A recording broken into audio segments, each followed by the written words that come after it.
ડુંગળીને કારણે ખેડૂતોમાં હવે રોષ વધતો જાય છે, ત્યારે ધોરાજીમાં એક ખેડૂતે ડુંગળી વચ્ચે સમાધિ લઈને વિરોધ કર્યો.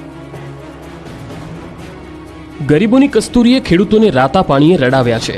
ડુંગળીની નિકાસ પર પ્રતિબંધ હટાવવાની માંગ સાથે ખેડૂતો ઠેક ઠેકાણે વિરોધ પ્રદર્શન કરી રહ્યા છે. ત્યારે ધોરાજીના એક ખેડૂતે પોતાના ખેતરમાં ડુંગળીની સમાધિ લઈને તંત્ર સામે ભારોભાર રોષ ઠાલવ્યો. ધોરાજીના એક ખેડૂતે પોતાના જ ખેતરમાં ડુંગળીની સમાધિ લઈ અનોખો વિરોધ નોંધાવ્યો.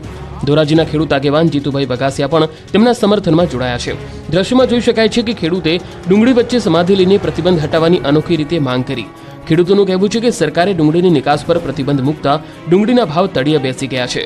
વેપારીઓ ભાવ આપવા તૈયાર નથી, જેના કારણે ડુંગળી ખેતરમાં પડી સડી રહી છે. ડુંગળીના પોષણક્ષમ ભાવ ન મળતા ખેડૂતોને મોટા પાયે નુકસાન સહન કરવું પડ્યું છે.